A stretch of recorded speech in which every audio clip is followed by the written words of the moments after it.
Gagasan utama yang kami tekankan di konsep properti syariah yaitu tanpa riba. Berdasarkan Al-Baqarah 275, wa ahallallahu al-bay'a wa harramar riba. Padahal Allah telah menghalalkan jual beli dan mengharamkan riba. Sebenarnya apa itu riba? Rasulullah Shallallahu Alaihi Wasallam bersabda, setiap hutang piutang yang menghasilkan suatu manfaat, maka itu termasuk salah satu bentuk riba. HR Baihaqi. Namun, mengapa sampai saat ini masih banyak umat Islam yang mempraktekkan dan mengamalkan riba? Bahkan, hampir semua orang terlibat tanpa terkecuali. Karena umat Islam terlanjur menganggap riba sebagai permasalahan yang kecil dan sepele. Kalaupun dosa dianggap kecil saja. Jadi, bukan suatu permasalahan besar yang harus ditakuti umat Islam. Rasulullah Shallallahu Alaihi Wasallam bersabda, 1 dirham riba yang diambil seseorang dan dia mengetahuinya, maka itu lebih berat dosanya daripada 36 kali berzina. Riba itu memiliki 73 pintu dosa, sedangkan yang paling ringan adalah seperti seseorang laki-laki yang menzinai ibu kandungnya sendiri.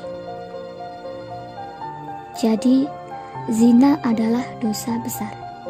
Dan ternyata dosa riba itu dosanya jauh lebih besar daripada dosa zina. Bahkan berlipat-lipat. Apalagi zina dengan ibu kandungnya sendiri. Rasulullah melaknat orang-orang yang terlibat riba, yaitu yang mengambil riba, memberinya, menuliskannya, dan 2 orang saksinya. Beliau bersabda, dosa mereka adalah sama. Allah Subhanahu wa Ta'ala berfirman, orang-orang yang telah sampai kepadanya larangan dari Tuhannya, lalu terus berhenti dari bertransaksi riba, maka baginya apa yang telah diambilnya dahulu sebelum datang larangan dan urusannya terserah kepada Allah.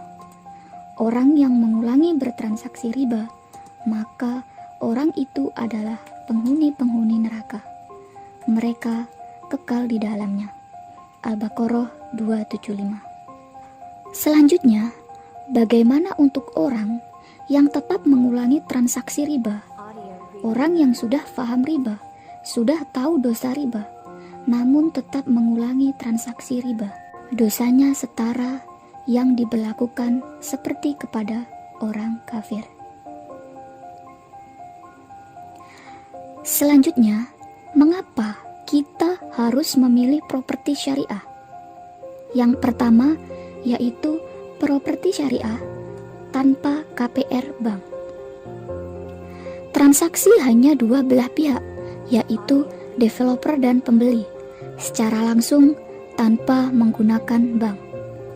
Yang kedua, tanpa bunga. Karena bunga adalah riba yang menjadi gagasan utama yang diemban oleh properti syariah. Yang ketiga, yaitu tanpa denda. Tidak memberikan denda kepada pembeli pada saat terjadi keterlambatan pembayaran, sehingga pembeli tidak akan terjebak riba, karena denda termasuk riba. Yang keempat, yaitu tanpa sita. Pada saat pembelian diperlakukan dengan cara kredit, maka tidak akan ada yang tahu masa depan dari masing-masing individu, sehingga kemungkinan kesulitan keuangan atau kebangkrutan bisa saja terjadi.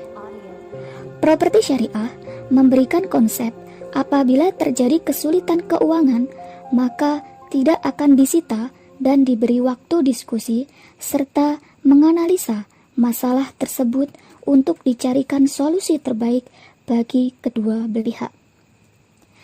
Yang kelima, tanpa BI checking.